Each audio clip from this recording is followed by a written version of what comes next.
소장님 안녕하세요. 예, 안녕하십니까. 차현입니다. 자, 오늘 스튜디오에 나와 계신데 저희가 방역 지침을 잘 지키고자 지금 옆방에 계십니다. 보이는 라디오에는 안 보이지만 지금 제 옆방에 계십니다. 사실 제가 이 자리에 고백을 한 게 제가 원래 주식의 주자도 몰랐는데 제가 주린이가 된 게 우리 차영주 소장님 때문이에요. 글쎄요, 그게 잘한 것인지 아니면 뭐 나중에 원성을 들을 것인지는 잘 모르겠습니다만 네.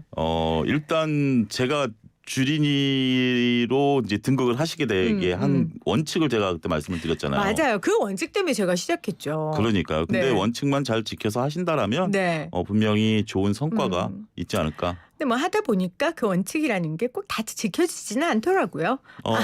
누구 말 맞다나 뭐 누구는 너희들은 약속 지키며 살았느냐라는 분도 계신데 그러니까 아무리 선생을 잘 만나도 그렇죠. 학생하기 나름이라는 거를 제가 다시 한번 알았고 예. 그래서 사실 이 생생주치원의 삽을 뜨신 분이 또 예. 우리 차영주 소장이기도 하세요. 뭐 그렇게까지 너무 이렇게 하시면 안 되고요. 근데 제가 말씀드릴 수 있는 것은 네. 제가 할 수 있는 역할은 그런 것 같아요. 여러분들이 흔들리시는 거는 인간이기 때문에 당연하지만 네. 흔들리실 때마다 저는 원칙을 강조하고 그러한 원칙들을 지켜주십사라고 말씀드리는 게 맞아요. 제 임무가 아니겠는가 네. 그렇게 보고 있습니다. 그래서 사실은 저도 그 동학개미 운동에 뛰어든 일인이고 제가 뭐 돈이 있고 투자를 해서가 아니라 워낙 많은 분들이 관심을 가지니까 제가 생생경제 앵커로서 나도 한번 해봐야 그렇죠. 이게 인터뷰 진행하는 데도 좋겠다 싶어가지고 예. 우리 그때 차영주 소장님께 여쭤보면서 제가 참 배워나갔었고 예. 지금도 계속해서 소장님 저희가 모셔서 이렇게 얘기를 듣고 있어요. 그래서 예. 오늘은 조금 더 제가 좀 업글 하고 싶거든요. 예. 주린이에서 조금 업글. 그래서 구체적으로 방법을 좀 배우고 싶은데 공시 읽는 법을 좀 배우고 싶어요. 그 공시라고 하면 네. 그러니까 이제 저희가 이제 전문 용어를 쓰면 조금 어렵다라고 느끼시는 분들도 분명 계실 겁니다. 하지만 주식을 투자하시는 분들 입장에서 본다라면 지금 오늘 제가 하는 말을 100% 이해 못한다.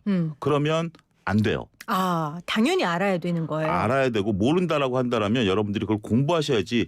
나는 머리 복잡해 몰라 그냥 아는 것만 할래 그러면 여러분들은 결국 정보 매매라든지 아니면 카더라 통신에 넘어갈 수밖에 없습니다. 오늘 제가 공시라는 단어를 사용하셨는데요. 공시 이꼴은 정보입니다. 우리가 소위 말해서 주위에 야 좋은 정보 없어? 좋은 뭐 내용 없어라고 할 때 그걸 확인할 수 있는 게 공시거든요. 우리나라는 다행스럽게도 주식에 대한 정보, 소위 기업이 갖고 있는 정보에 대해서 불특정 다수에게만 주는 것을 용납하지 않습니다. 네. 법적으로. 네. 이걸 공시라는 우리나라에서 관리하는 기관에서 공식적으로 그 회사 정보를 발표하도록 돼 있어요. 네. 이거는 애널리스트들이나 펀드 매니저나 외국인들이나 개인들이나 동일한 시간에 동일한 정보를 보게 됩니다. 따라서 여러분들이 이런 걸 보는 걸 게을리하게 되면 스스로 정보에서 멀어지는 거예요. 아주 기본 중에 기본이군요. 그렇습니다. 그러면 공시를 우리나라는 다 볼 수 있게 했다고 하셨으니까 예. 어디 가서 보면 돼요? 공시는 금융감독원 사이트인 다트. 그러니까 우리가 쉽게 얘기하면 그 화살촉 던지는 네, 네. 거 있잖아요. 그거랑 똑같은 다트입니다. 다트이기 때문에 그거를 이제 포털 사이트 치시면 들어갈 수 있는데 포털 사이트에 뭐라고 쳐요? 다트라고 쳐요? 다트라고 한글로 치셔도 되고 DART라고 영어로 치셔도 되는데 이 다트를 여러분들이 일일이 찾아본다라는 게 현실적으로 복잡하잖아요. 네.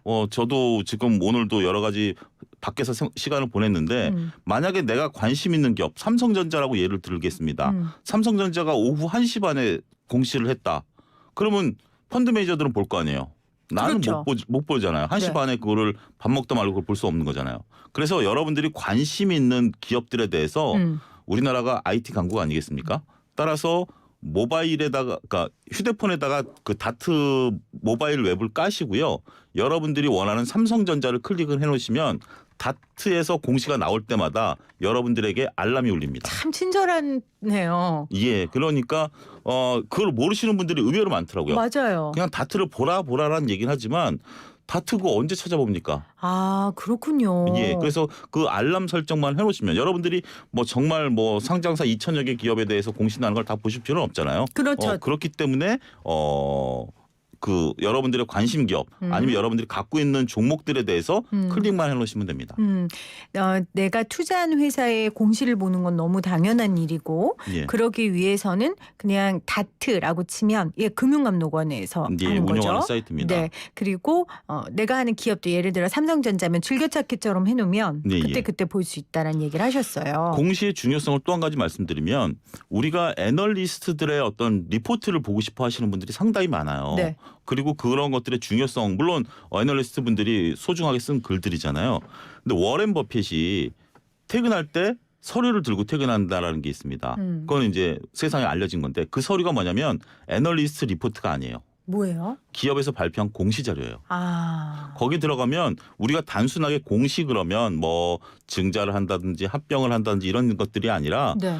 분기마다 내가 회사 실적이 어떻다라는 등 우리 회사 매출 구조는 어떻게 된다라는 등 경쟁사는 어떻게 된다라는 이런 것들이 다 나와 있기 때문에 공시 자료는 꼭 보셔야 된다 강조를 드리겠습니다. 자, 그러면은 좀 구체적으로 예. 공시를 보면서 우리가 꼭 봐야 되는 것들을 좀 짚어볼게요. 예. 보통 주식하는 분들이 제일 눈이 확 떠지는 공시가 증자에 관한 내용이라고 하던데 예. 일단 증자의 개념 정리를 먼저 해주세요. 증자라고 하면 자본을 증가시키는 행위예요. 자본이라는 것은 주주들의 돈이고 회사의 자금 아니겠습니까? 네. 여기서 중요한 건 자본과 자본금은 다르다라는 겁니다. 그러니까 이제 비슷하니까 보통 야, 그 회사 자본금 얼마니? 너네 회사 자본 얼마야? 이렇게 이제 혼용해서 쓰시는 분들이 많은데 자본이 큰 개념이고요. 자본 안에 자본금이라는 게 있고 자본잉여금, 이익잉여금 뭐 이렇게들이 쭉 있는데 그건 너무 복잡하니까 그런 건 생략을 하고요. 자본금이라는 것은 딱 정해져 있습니다. 우리가 소위 말해서 액면가가 주당 5,000원이든 500원이든 정해져 있지 않습니까? 네. 이거 곱하기 발행 주식수 하면 자본금이 나옵니다. 그리고 자본은 좀 더 큰 개념이죠. 근데 우리가 보통 그 회사 자본금이 40억이야 50억이야 할 때는 자본금만 얘기한다라는 거 여러분들이 좀 아시고요. 네. 이게 부족하면 돈을 빌려야죠. 네. 회사에서 돈을 빌리는 과정 중에 하나가 증자인데 아하. 이게 돈이 필요한 순서가 있습니다. 제가 김혜민 앵커께 질문 하나 드릴게요. 보통 기업이 돈이 필요하면 우리도 그렇잖아요. 가정 경제를 운영하다 돈이 필요하면 은행 가서 돈을 빌리잖아요. 그렇죠. 그러면 이자를 내잖아요. 네. 근데 뭐 예를 들어서 어머니께 돈을 빌린다. 네. 그러면 이자를 안 낼 수도 있잖아요. 안 낼 수 있죠. 안 낼 수 있죠. 그러면 어머니한테 빌리는 게 나을까요? 은행 가서 빌리는 게 나을까요? 엄마한테 빌리는 게 낫죠. 근데 엄마한테 가서 구구절절 얘기하려면 마음을 두세 번 먹어야죠. 그래서 제가 지금 조그맣게 얘기했잖아요. 엄마한테 빌리는 게 낫죠. 왜냐하면 이자는 안 내지만 그만큼 마음고생을 하죠. 마음고생하죠. 차라리 그냥 네. 이자 은행 가서 빌려서 돈 생길 때마다 갚는 게 더 속이 편하잖아요. 경영학적인 이론으로 보면 주주들한테 돈을 빌리면 이자를 안 내잖아요. 아. 그래서 그게 더 선호할 것으로 보이지만 기업 입장에서 보면 주주들한테 그냥 손 내밀고 돈을 달라면 줍니까? 그렇죠. 막 따지겠죠. 도대체 경영을 어떻게 했길래 나한테 돈을 빌리냐고. 맞습니다. 기업이라는 게 결국 운용을 잘해서 이익을 남겨서 그 돈을 가지고 뭘 활용을 해야 되는데 네. 그 돈이 없기 때문에 돈을 빌리는 거 아니겠습니까? 따라서 이게 증자까지 왔다. 라고 하면 그 기업이 조금 빨간불이 있다. 켜졌다라고 인식을 하셔야 돼요. 아. 그러니까 은행에서도 그러니까 기업에서도 은행에서 돈을 빌려서 갚아버리는 게 쉽고요. 그게 안 되면 증자를 하게 되죠. 근데 증자라고 해서 다 나쁜 것이냐? 그러니까 좀 나쁘다는 뉘앙스로 말씀을 드렸는데 결코 좋은 것은 아니죠. 하지만 이게 회사 상태를 확인할 수 있습니다. 증자를 하는데 오히려 우리가 박수 쳐줘야 될 기업이 있고 증자를 하는데 우리가 얘는 왜 이래? 라고 삐딱하게 봐야 되는 그런 기업도 있어요. 그러면 그것도 증자에도 종류가 있는 거예요? 그렇습니다. 어떻게 있어요? 그 종류에 따라서 다른데요. 네. 오늘 이제 세 가지 사례를 제가 좀 준비를 해왔는데 네. 첫 번째는 유상증자. 그러니까 있을 유자예요. 유상이니까 돈을 주는 증자가 있고요. 이런 기업들 같은 경우는 지금 제가 말씀드린 그런 케이스가 된다라고 말씀드릴 수 있겠죠. 어떤 케이스? 그러니까 이제 빨간불이 빨간불이 들어왔다. 조금 들어왔다라고 말씀드릴 수가 있겠고 오케이. 무상증자라고 보면 이거는 박수 쳐줄 일이에요. 돈이 들어가지 않고 증자를 할 수 있으면 그만큼 회사에 돈이 있다라는 거예요. 그런 케이스도 하나 드리겠고요. 또 한 가지는 뭐 우리가 흔히 얘기하는 CBBW, 뭐 EB 이런 거 들어보셨을 거예요. 네. 특수채를 발행한 증자예요. 네. 이거는 정말 고민 많이 하셔야 되는 거예요. 이거는 정말 심각한 거예요, 기업이. 그렇죠. 아. 우리가 그렇잖아요. 옆에서 돈을 빌릴 때 야 친구야 나 돈 좀 빌려줘. 그러면 흔쾌히 빌려줄 수 있는 친구가 있고 누가 돈을 나한테 빌려주는데 얘한테 돈을 빌려줘야 되나 말아야 되나 막 이런 고민하는 경우가 있잖아요. 그러면 친구가 제안을 하죠. 야 내가 회사 지분을 좀 나눠줄게. 아니면 야 너 들어주면 내가 술 한잔 살게. 그러니까 어렵게 빌리는구나 돈을. 그렇죠. 옵션이 상황이. 붙는 거죠. 네네. 옵션이 붙는 경우가 CBBW2B다. 이렇게 해서 이해하시면 됩니다. 자, 제가 조금 여기 중간 정리를 할게요. 예. 그러니까 우리가 공시를 볼 때 증자에 관한 걸 집중적으로 봐야 되는데 예. 증자라는 건 이제 돈을 빌리는 거다 한마디로. 맞습니다. 그런데 증자에도 여러 가지 증자가 있는데 유상증자를 했다 만약 기업이 그러면 기업이 조금 빨간불이 들어왔다 이렇게 보시면 네. 되고 무상증자는 박수 쳐줄 만한 거고 CB나 BW처럼 특수채를 발행하는 경우에는 정말 위험하다. 기업이 돈을 빌릴 때도 굉장히 어렵게 빌린 상황이라는 걸 주식 투자하는 사람이 인지해라. 그렇습니다. 이렇게 얘기를 이게 이제 해주셨어요. 보편적인 이론이고요. 물론 이제 우리가 자꾸 제가 뭐 친구와 동관계를 말씀을 좀 드리지만 정말 그 친구가 뭘 해보려고 하는데 그 비전이 밝다라고 해서 돈을 빌려주는 경우도 있잖아요. 그렇죠. 신규 산업에 내가 투자해야 그렇죠. 돼서. 그런 경우에는 좋은 경우도 있어요. 그러니까 제가 그런 거는 케이스 바이 케이스이기 때문에 다르긴 합니다만 제가 원론적인 것만 앞서 말씀드렸고 또 유상증자라든지 CBBW도 우리가 박수 쳐줄 만한 사안도 분명히 있다. 네. 그런 것들도 잠깐 예를 들어드릴게요. 그러면 사례를 좀 알려주세요. 예, 우리가 예. 최근에 뉴스로 먼저 이 유상증자 사례 어떤 게 예. 있을까요? 지금 뭐 지난주 말에 나왔던 제가 기업에서 뽑았는데 대한항공이 유상증자를 약 한 2조 5천억을 유상증자를 하려고 했다가 주가가 올라가니까 3조 3천억까지 유상증자를 합니다. 여러분들 아시다시피 지금 대한항공은 아시아나항공을 인수하기 위해서 인수자금 1조 5천억이 필요한 거고요. 그다음에 현재 지금 항공업계가 어렵잖아요. 그래서 채무를 상환하기 위해서 1조 8천억을 쓰겠다. 그러니까 증자를 하게 되면 유상증자를 하면 그 내역을 다 공시하도록 돼 있습니다. 어떤 데 얼마를 쓸 것이다라고 공시하도록 돼 있기 때문에 이런 증자를 이제 어떻게 우리가 봐야 되느냐라는 거죠. 네. 근데 앞서 제가 유상증자하면 약간의 빨간불이 켜졌다라고 하는데 이런 유상증자 같은 경우는 우리가 나름대로 좋다 이렇게 조금 제 나름대로 해석을 할 수가 있어요. 왜냐하면 현재 지금 대한항공이 돈이 없잖아요. 네. 하지만 아시아나항공을 인수를 하고 나면 규모의 경제라고 해서 이런 것들을 달성할 수 있을 것으로 보고 그리고 코로나 백신이라든지 치료제가 나오면 여행들이 이루어질 거 아닙니까?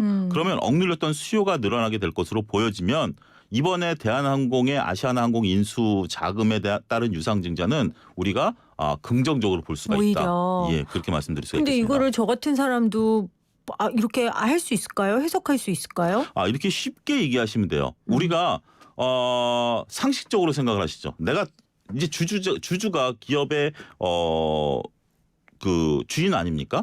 그러면 나 대신해서 일을 해주는 사람이 일을 해주는 사람이 앞으로 일을 잘할 것이지 않을 거냐는 우리가 직관적으로 알 수 있잖아요.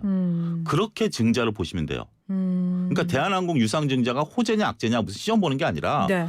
대한항공 아시아나항공을 인수하면 더 커지지 않을까? 그러면 내가 한번 투자를 해볼 수 있지 않겠는가? 이런 관점에서 본다라는 거죠. 상식선에서 예. 우리가 나와 있는 뉴스들을 읽어보면 이 기업이 이 돈을 빌려서 갚을 능력이 있는지 왜 예. 갚는지 웬만한 건 다 알 수 있으니 그렇죠. 네, 공부를 하면 보인다는 거죠. 그런데 이런 것만 있을 수도 있죠. 예를 들어서 A라는 기업이 운용자금이 없어가지고 운용자금이라는 게 쉽게 얘기하면 종업원 월급 주는 거거든요. 그건 심각한 거잖아요. 그렇죠. 그렇게 벌써 김혜민의 거는 아신 거예요. 네. 그런 유상증자는 내가 참여한다 안 한다? 하면 안 되죠. 맞습니다. 그러니까 돈을 증자를 할 때는 그 이유도 다 밝혀야 되니까 분명히 다 알 수 있다는 거죠. 그렇죠. 그거를 알기 위해서 뭘 봐야 된다? 뉴스와 공시. 공시를 봐야 된다. 그렇죠. 알겠습니다. 자, 무상증자 사례는 어떤 게 있어요? 무상증자가 최근에 지금 나온 게 셀리버리라는 회사예요. 셀리버리라는 회사가 한 주당 한 주씩 지급하는 거예요. 내가 100주 갖고 있으면 100주 주는 거예요. 그 무상증자인데 이거는 무상이기 때문에 돈이 안 들어갑니다. 그러면 회사가 무슨 돈으로 증자를 하죠? 그러니까요. 무슨 아까 돈이래요? 제가 말씀드린 게 자본금과 자본은 다르다라고 말씀드렸죠. 네. 자본 항목에 보면 주식 발행 초과금이라는 게 있습니다. 이게 물론 용어니까 더 이상 쉽게 설명은 못해요. 근데 이렇게 보면 액면가 5,000원짜리 우리가 SK 바이오팜 같은 경우도 5,000원짜리를 10,000원 정도에 발행을 했잖아요. 네. 제가 정확한 금액은 모르겠습니다만 어쨌든 그거보단 비싸게 발행하잖아요. 그러면 아까 액면가 곱하기 주식수는 뭐였다? 자본금이 되는 거고 네. 그 초과해서 받은 금액이 자본 잉여금이 되는 거예요. 그래서 그 자본 잉여금을 돈을 가지고 무상증자할 수 있는 재원이 되는 거예요. 그렇군요. 예. 오늘 셀리버리 상한가 쳤대요. 예, 그러니까 셀리버리가 그러니까 자본금이 대략 한 40억 정도 되는 회사예요. 네. 근데 왜 무상증자를 굳이 할 것이냐라는 거를 설명을 드리면 자본금이 한 40억 정도 되는 회사인데 오늘 상한가 쳐가지고 20만 원대가 훌쩍 넘었습니다.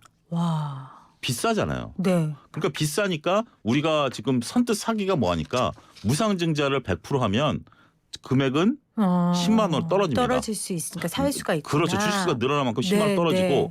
그다음에 자본금이 40억에서 80억으로 늘어납니다. 그러면 회사가 은행에서 돈을 빌릴 때도 좋고 대외 신인도도 올라가고 이런 것들을 노리는 거거든요. 그러면 막 능력이 없는데 막 예. 이렇게 무상 증자하고 이럴 수 있어요? 이럴 수는 돈이 없죠. 없으니까 못 하는 거죠. 그렇게 못하죠. 그러니까 못하죠. 무상 증자를 하는 회사는 일단 좀 좋게 봐도 되겠네요. 물론 돈이 있다라는 거기 때문에 돈이 있다라는 거기 때문에 무상증자는 돈이 없으면 절대 못합니다. 그래서 그런 무상증자는 아까 제가 박수 쳐줄 수 있다. 그러니까 유상증자는 측면이 다를 수 있지만 무상증자는 돈이 있는 거기 때문에 이건 일단 좋은 신호로만 봐도 되겠네요. 근데 우리가 여기서 혼동하는 게 한 가지 있는데 네. 무상증자를 아까 제가 100% 해서 그러니까 10주 갖고 있는 분이 20주가 되는 거거든요. 그러면 내가 자산이 2배로 늘어난다라고 혼동하시는 분들 계세요. 아하. 근데 그 주식 가격은 절반으로 떨어져서 나의 촉액에는 변화가 없습니다. 알겠습니다. 예. 자, 아까 말씀하신 12 발행 증자 이건 뭐 어떤 경우에 이렇게 기업들이 했었어요? CB, BW, EB 뭐 이런 것들인데 네. 이런 것들은 다음에 혹시 기회가 되면 말씀을 드리고 네. 오늘 CB라는 것은 채권으로 발행이 되는데 나중에 주식으로 전환할 수 있는 거예요. 주식으로 권한할 수 있는데 이게 지금 그 이오플로우라는 회사가 지금 보면 경영 실적이 별로 안 좋아요. 네. 2018년에 약 300억 정도 적자가 났고 2019년에도 약 한 90억 정도 적자가 났어요. 근데 얘네가 지금 그 췌장암 치료제라든지 웨어러블 그 의료 기기 만드는데 해서 올해부터 영업 흑자가 날 것 같아요. 아, 지금 너무 상황이 어렵지만 예. 뭐 믿는 게 있군요. 믿는 기술이. 게 있어요. 그런데 지금 돈이 없어요. 아, 그런데 그러니까. 지금 그래도 그러면 담보물이라도 제시해라라고 했을 때 코스닥 상장 기업이 담보물도 없으니까 그러면 우리가 채권으로 주겠다. 아하. 채권은 지금 현재 이런 것 같은 이자도 없는 채권이지만 채권은 뭐죠? 원금은 보장되는 거 아닙니까? 원금 보장된 상태에서 지금 오늘 한 7만 9천 원 정도 하는데 7만 2천 원에 내가 주식으로 바꿔줄게. 근데 이게 한 2년 정도 있다가인데 뭐 자세한 내용보다는 어쨌든 7만 9천 원이지만 7만 2천 원에 바꿔준다라고 하면 투자자 입장에서는 한번 해볼까? 와, 근데 이건 리스크가 진짜 크네요. 그렇죠. 그렇기 때문에 아무나 할 수 있는 건 아니에요. 지금 이거 같은 경우도 3호 전환 사채라고 그래서 증권사에서 이 채권을 전량 인수해 갔습니다. 그러니까 전문 투자가가 할 수 있는 영역이지 그렇네요. 개인 투자자가 할 수 있는 영역은 아니에요. 그렇지만 이런 정도로 지금 어렵지만 회생의 기회를 자본시장을 통해서 얻겠다라는 거기 때문에 이것은 우리가 주식시장이 갖고 있는 순기능이다. 이렇게 설명을 드릴 수가 있겠죠. 아, 알겠습니다. 오늘 이 공시 보는 법 그중에서도 증자, 예. 증자를 보고 어떤 기업에 어떻게 내가 판단해야 되는지 오늘 기준점을 주셨어요. 예로 든 기업들은 저희가 뭐 추천하거나 이런 게 아니고 이 그렇죠. 유상증자, 무상증자, 12발행증자의 예를 들기 위해 가장 최근 뉴스를 여러분들에게 소개해드렸다는 거 여러분들 꼭 기억하시기를 바랍니다. 자, 오늘도 생생주치원의 YG경제연구소 차영주 수사님 고맙습니다. 예, 감사합니다.